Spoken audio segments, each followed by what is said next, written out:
Bonjour, bienvenue en 2018 pour cet nouvel épisode de News en recherche en santé au travail pour donc cette première semaine 1 à 3 2018. Aujourd'hui, on va parler de prédiction de lombalgie ou plutôt d'arrêt de travail pour lombalgie dans le secteur du bâtiment et travaux publics. Alors, il y a eu effectivement un grand nombre d'articles et puis j'ai sélectionné un article paru le 11 janvier dans le Scandinavian Journal of Work Environmental Health, qui est un des meilleurs journaux de notre spécialité, qui a pour but justement de parler de prédiction d'arrêt de travail de lombalgie dans le bâtiment.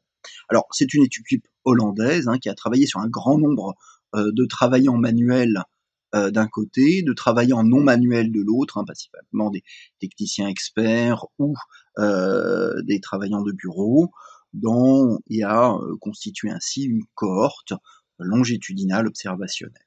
Suivi les gens pendant 1 an et ont enregistré pour chaque personne qui sont dans leur base administrative les arrêts de travail pour lombalgie, quelle que soit la durée, quelle que soit la fréquence.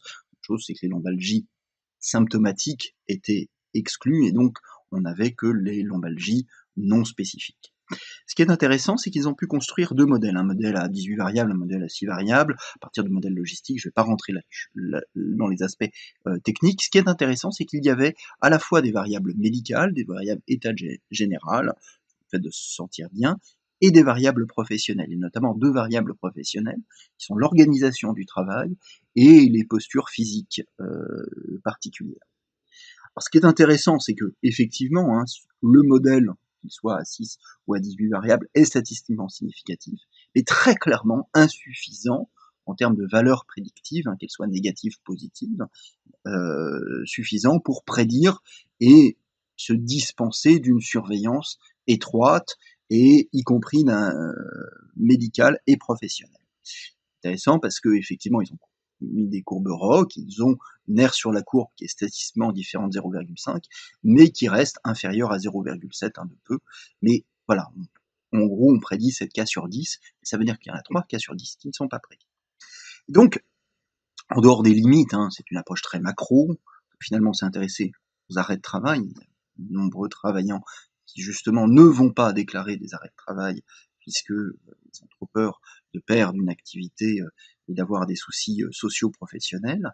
Ce qui est intéressant, c'est que ça revient à quelque chose que l'on connaît depuis très longtemps, c'est que l'on n'arrive pas à prédire ces pathologies fréquentes, même dans des secteurs comme le bâtiment et travaux publics. Il y a de nombreuses thèses, travaux, enquêtes, en France et ailleurs, qui avaient déjà montré ça. C'est intéressant parce que les études négatives, on dit que c'est plus difficilement publiable, mais là, c'est intéressant. En fait, elle n'est pas si négative que ça. Elle montre quand même qu'il y a des facteurs professionnels et qu'il est important d'améliorer les conditions de travail, puisque c'est quelque chose qui prédit.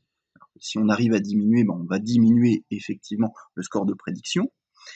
Et il rapporte aussi que c'est important d'avoir une coopération entre le médecin du travail et les médecins de soins, ce qu'on sait dans le cadre de la visite de pré-reprise. Et que, effectivement, la prédiction n'est en tout cas pas pour aujourd'hui, peut-être pour demain, mais pas encore pour aujourd'hui. Voilà, écoutez, encore bonne année, puisqu'il n'est pas trop tard pour vous la souhaiter.